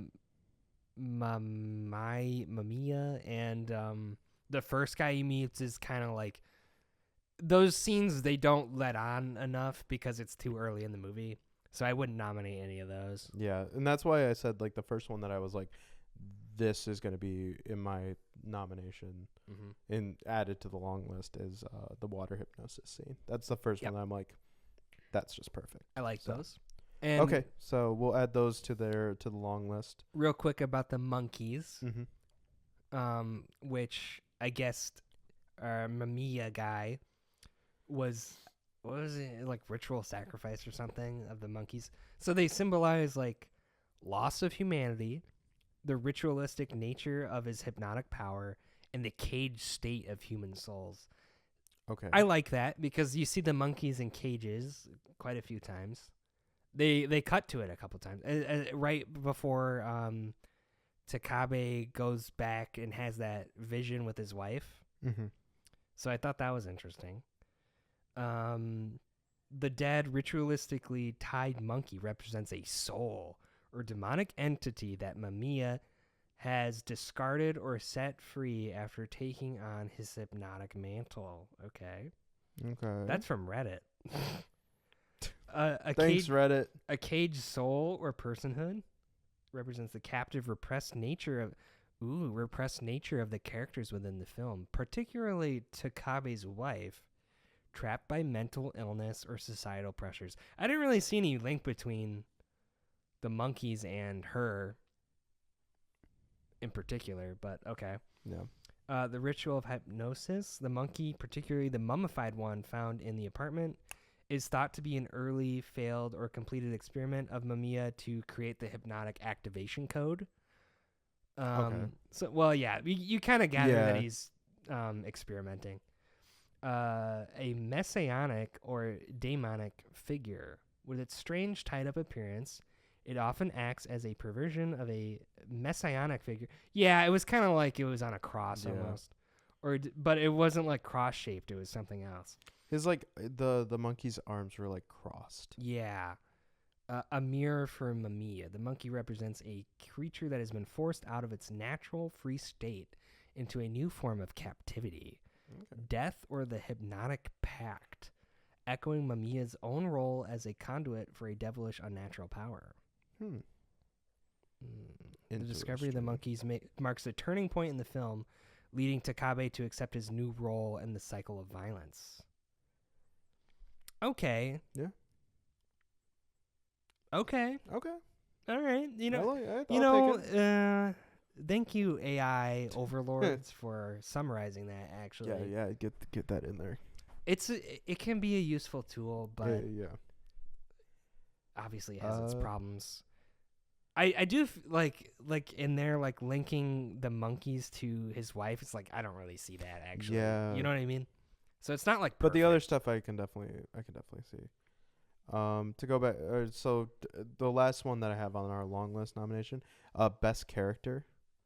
So I just have Takabe, Sakuma, and Mamiya. What about the guy who kills the prostitute? I didn't think. His No, characters- not your favorite. No. Mm. No, That, sorry. I just thought those I were can like. see why he might not be your top 3 or something. Yeah. You know. I just thought those 3 characters were very interesting, especially like, because Sakuma kind of comes in at the very end. Like, I can't really put him in one scene wonder, because he doesn't really have like he's throughout the movie, and then like he doesn't have enough for a support. So he's like in this weird middle ground where I was like, I don't want to put him in here, nor do I want to put him in there. So I just put him in best character. Were you talking about Sakuma? Yeah, Sakuma. Did you have Mamiya there? Yes, I did have. I think he's really interesting. Yeah, I had Takabe, Mamiya, and He is kind of Sakuma. moving the whole thing, but does he outshine Takabe? Probably not. Do you want me to take him off the best character then? Well, I just think Takabe would be my winner. That's all. I don't know. This is just adding to our long list. Yeah, so like, yeah. Should I just take Mamiya off then? No, Okay, I'll keep him on then. keep him on there for now. All right, and then there wasn't really any song on there, so I You didn't put know- anything for best song. You know, because we talked about Longlegs earlier, and you know what Longlegs was missing?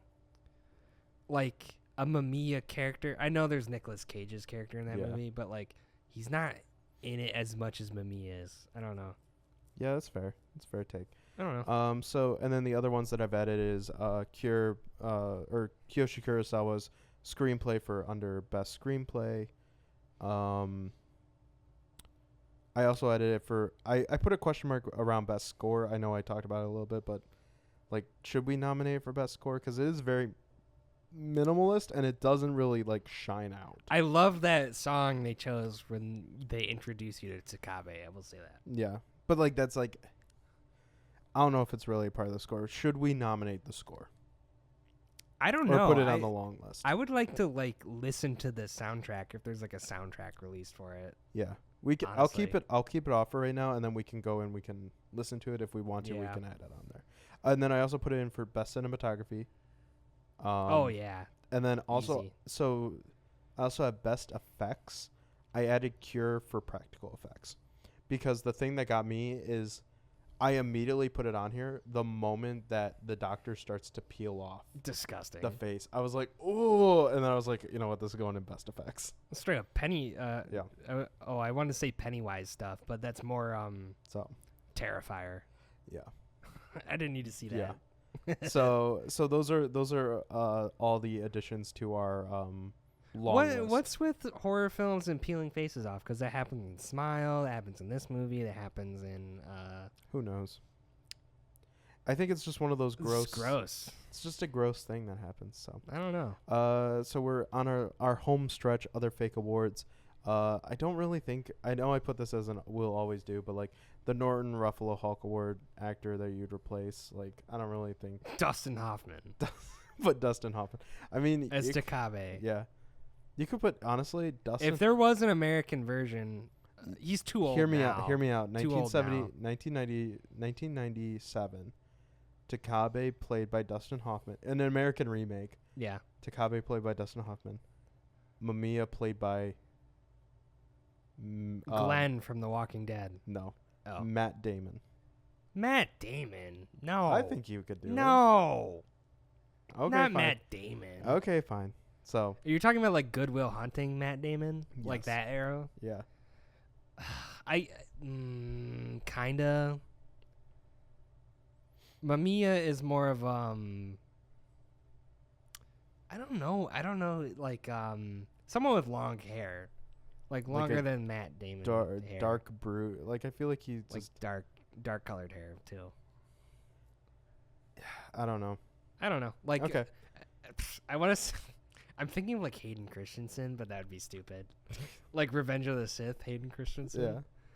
Yeah. Or Christensen. I could see it. I don't. He's not.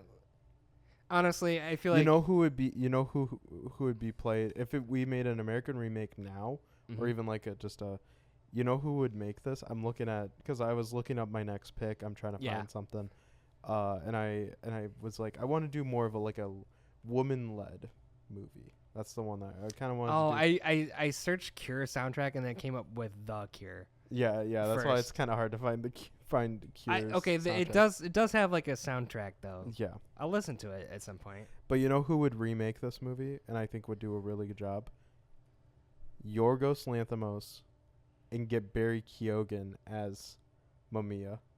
What was that face that you just made? So I searched Cure American remake just to see if there was one.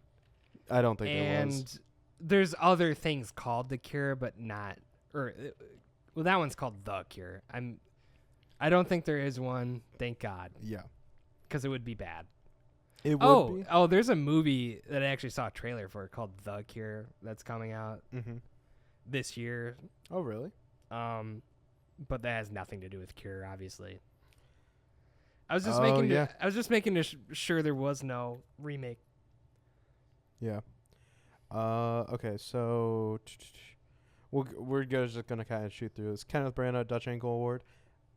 I think the police box where all the investigators are. That in there. one is probably the most well-known one. Yeah. Is there anything that tops that?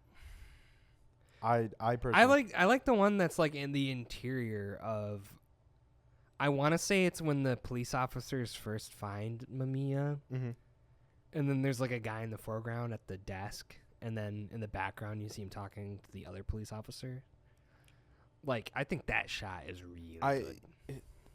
I don't think that shot, but I definitely think the one in the cell when they're talking, when Takabe and him are talking, where like he's like stanced up on like the sink or something, and like Takabe's like in the foreground just like talking. It's over his shoulder, and he's just like kind of chilling in there.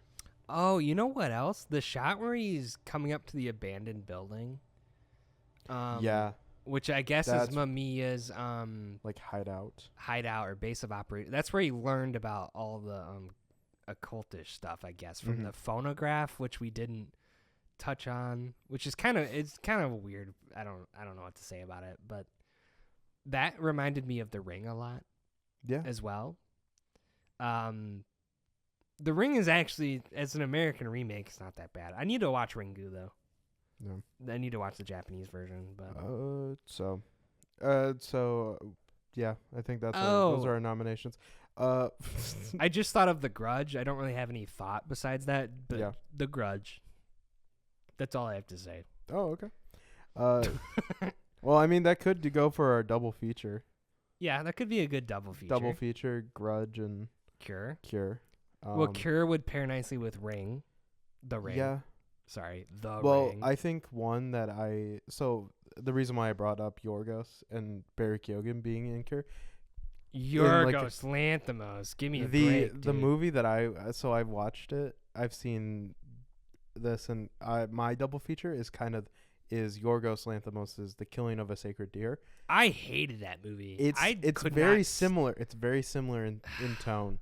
In tone, sure, but so I think it would be a good double feature. That movie was like frustratingly bad. I hated it. So I like Begonia, as you know, but I did not. I did not like Sacred Deer at all. I hated it. I'd be willing to give it a second chance, but I don't think it would improve much, to be honest. That one was just like grating to get through for some reason. Yeah. Cure, at no point was I bored. Yeah. It really moves along. And then just when you might be like 1% bored, hard cut, you're in a new place. Yeah. That's the best part of the jump cut. Keeps it moving. Muppet Mayhem. Whoever is marked next is the new Muppet. And then it transfers over. Oh, they become a Muppet? Yes. Whoever becomes hypnotized. Big X. Sorry. X! The Hallmark movie has a bunch of X's on it. And caution tape. Yeah. I like how it's just some suburban lady like snooping around in some bushes. Detective movie. Yeah, exactly. So. Yeah. The one actor I'd keep is Wait, you're not gonna expand the Muppet thing? No, that's what I'm talking. I'm expanding on it right now. Like the you Muppet get hypnotized and then you become a Muppet. I see. My thought is this: what if it's like you know how like the whole reason for this award is because people like the Muppets. I like the Muppets, but I also like the idea that like people were saying that Knives Out should be like the next Knives Out movie should be a Muppet movie. So I'm thinking keep Takabe as the human, but it's just a bunch of Muppets running around and like.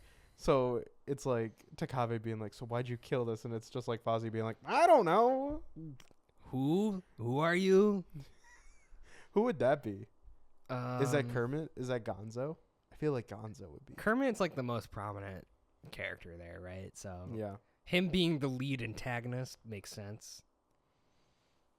No, maybe. And also, you know that part where Mamiya jumps off the building when the cops first find him? Just cut to like that throwing them that meme where like the Kermit the Frog thing is falling off. Oh my god! Oh my gosh! Yeah, just cut to that. Gosh. That'd be good. Yeah. So I know I don't have the smart as and always will do, but I wanted to throw it past you because I put it in brackets. Can we call the prop award the Cure Lighter Award? Oh yeah. I think that's. Well, I mean that's probably the best thing so far. Yeah. It is just just a lighter. I mean, it's a kind of an innocuous item. But it's like a cool prop. You could be like, that's from Cure. Oh, if I had the lighter from the movie Cure, I would tell everyone about it. Mantelpiece. Anyone who's like, even if they're not, it'd be like, yeah, this is from a 1997 film directed by Kiyoshi Kurosawa, and I own it now. And they'd just be like, I've never seen that. I don't know what you're talking about. Like, okay, nerd. This is a Wendy's, sir. You know, like I would tell everyone about it. Yeah. Also, it was the ones that are like the cool kind, like the So the shiny metal ones that like it's like satisfying to like flip it open. mhm. You know, like one of those. So we're gonna keep it as the Cure Lighter Award for best prop. That now. makes sense. Bone Temple Award for best movie location, or best location. People won't.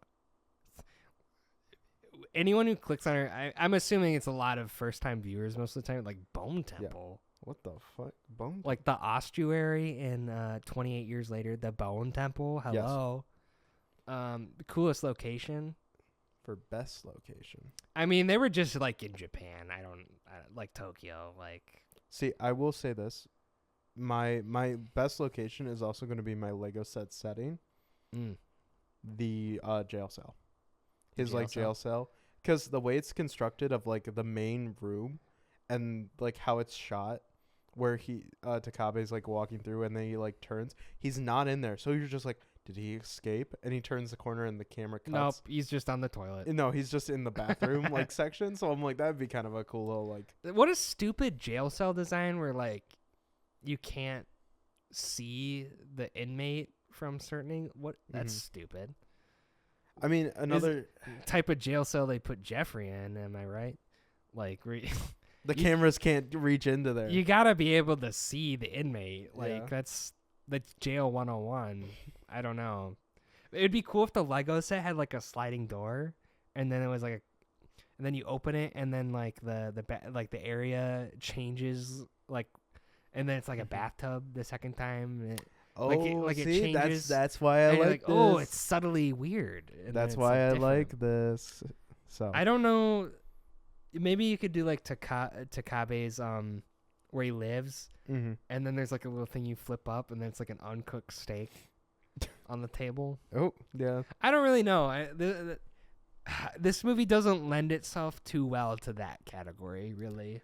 But Yeah. maybe That's why I was kind of like, this could. Mamma Mia's apartment, with the dead monkeys everywhere. Yeah. That would be like a Bone Temple Award in my opinion, not so much a Lego set setting.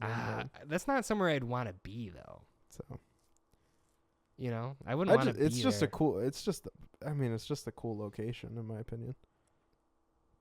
Sure. So it's also I bet it's the type of place that you know smells bad though. I wouldn't want to be there. Oh yeah. I don't know. So the last one, because we already did best double feature, or last two, One Night Stand or Comeback Kid. Do we even have to say that? I'm coming back to this. This is borderline like annual watch almost. It's that good. Really? Yeah.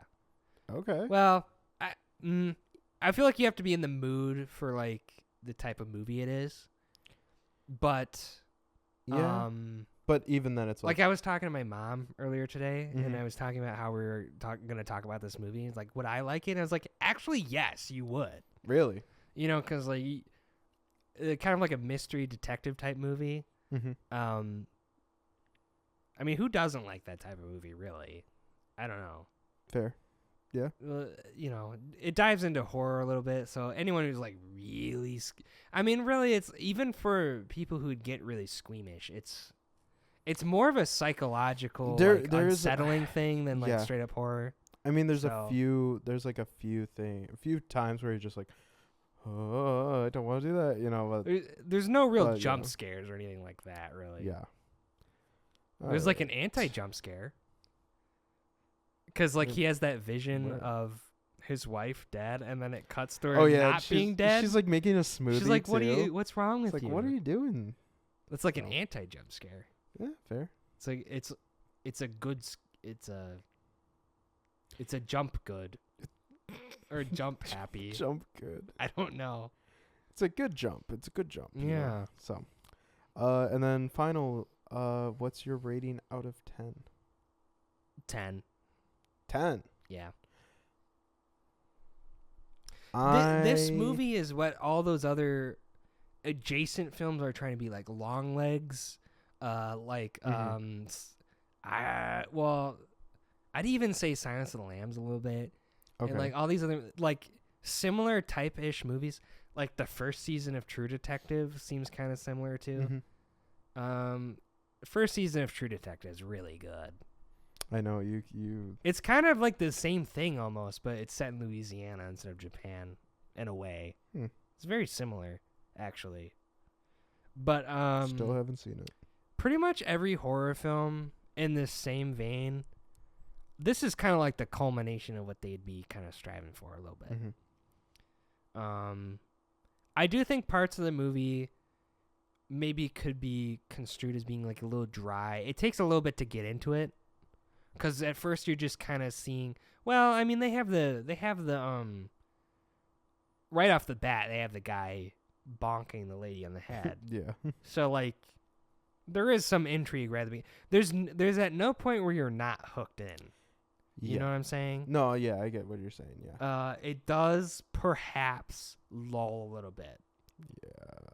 Yeah. You could make that argument. So this is where I was gonna say, and maybe there is some camera movement, but it is mostly static camera, and there is some moments where there's like no scoring at all, or it's really subtle, to the point where you could say it's a little dry, maybe, but the whole thing is like, the thing as a whole is just so good that like, so what if there's like one part that's a little dry? So this is where I'm gonna say, you say 10 out of 10.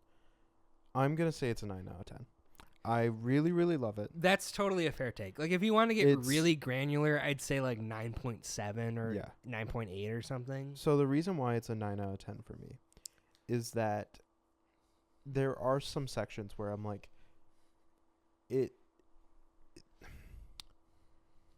like there is some beats that it's like, oh, how did he get here?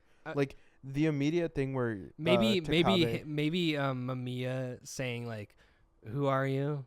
Yeah, there's who? Like, it's like there's a couple of parts that maybe go too long, and it's just so annoying and rage baity that like you're like, It's a great like 2 hours, and like I really love the long takes, but there is some times where I'm just like, okay, we know what he's gonna do. Like the cop thing, very interesting because the cop starts to like kind of befriend him.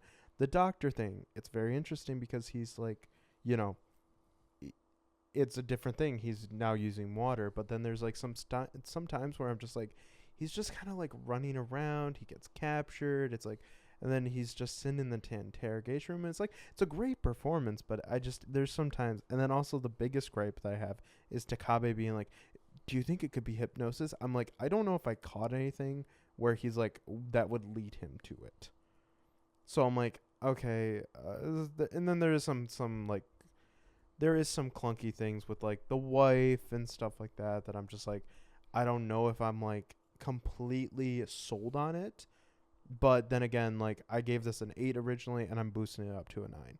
So on my third watch, this could be a 10 out of 10 for me. So that's why I'm giving it a 9. Yeah. So I had another just random thought. I was like, how did he know like about the victims before he hypnotized them? Yeah. Google tells me. I mean, I didn't really think about it, but the whole memory loss thing, he's just pretending. But like, I mean, that's clear. Like after he says things to Takabe, but him being like, who? Huh? And then eventually, pretty much everyone caves like. Then they start telling too much about themselves. Yeah, and that's his whole tactic. So I think that's interesting. Yeah. Like, the rage bait was successful for sure. Really, it really is rage bait. So you know. So sorry. No, you're fine. I'm coming. We're coming to the end. This is run for about almost 2 hours. So. I'm definitely kind of feeling it. But it is my turn to pick. Did we miss any nominations for anything? I think we're good, right? No, I think we're good. I don't think I missed anything. I love this movie. Yeah, it's a great movie. What are you gonna follow it up with, Sean? See, that's what I'm struggling with. I had an idea, and now I'm like kind of debating on it. Don't say Mamma Mia. I won't. I won't say Mamma Mia. I promise you there.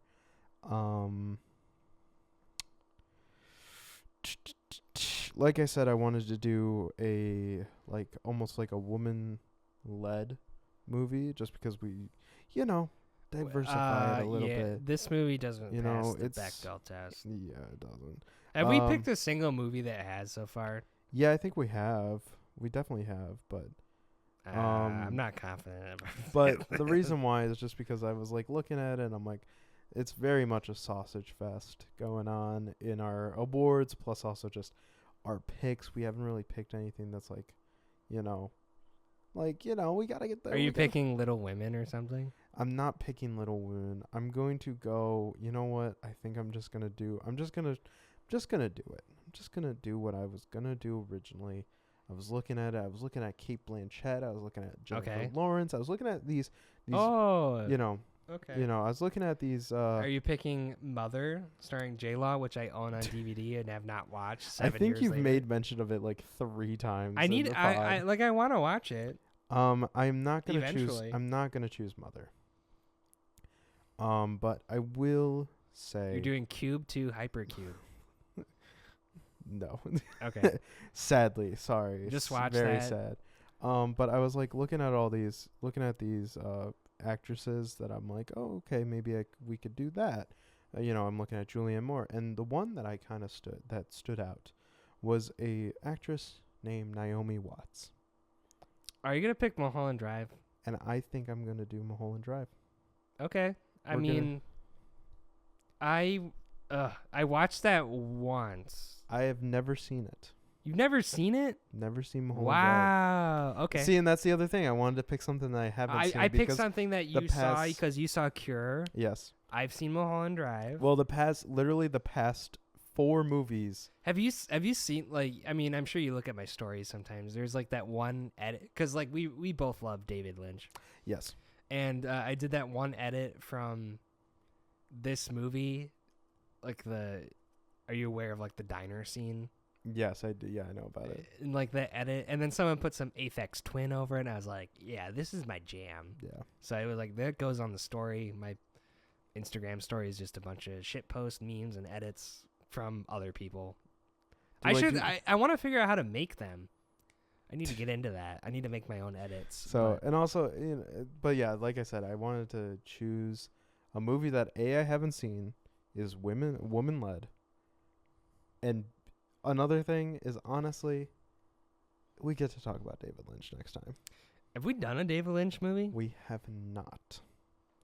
The closest we've gotten to a David Lynch movie would probably be like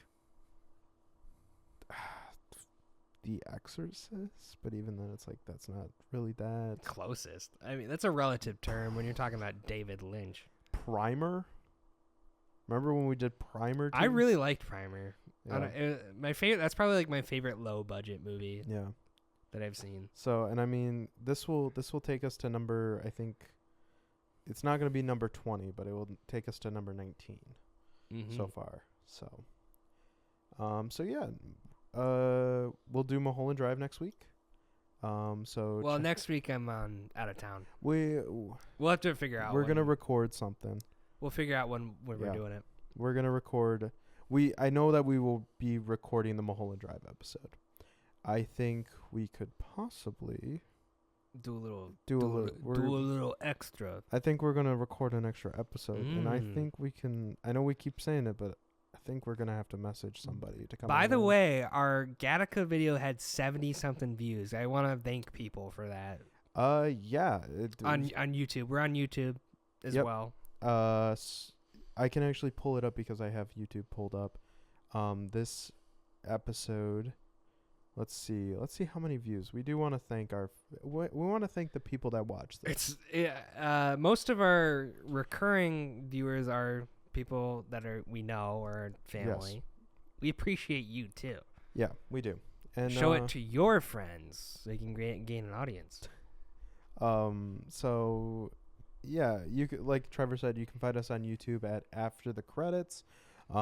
They're posted on there as this episodes are posted on there as well as on Spotify under Relax and Rewind. You can find me on my letterbox at _filmworker_. Where can they find you, Trevor? Trevzilla on Letterboxd. I have a YouTube channel called Hidden Trevor. I haven't put a lot of movie content on there per se, but I will do a Cube series retrospective. I'm calling it now. I gotta watch at least the last 2 Cube movies. I don't know if there's more than that.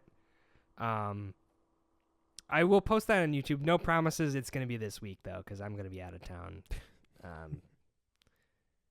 I haven't uploaded anything in a while. I apologize, but you know. Yeah. Oh, my channel is Hidden Trevor, HIDDEN TREVOR. That's where you can find my stuff on YouTube. You might have to dig for it. I don't know if it'll come up right away. It comes up with a lot of Trevor from GTA stuff. So hidden lore from Grand Theft Auto.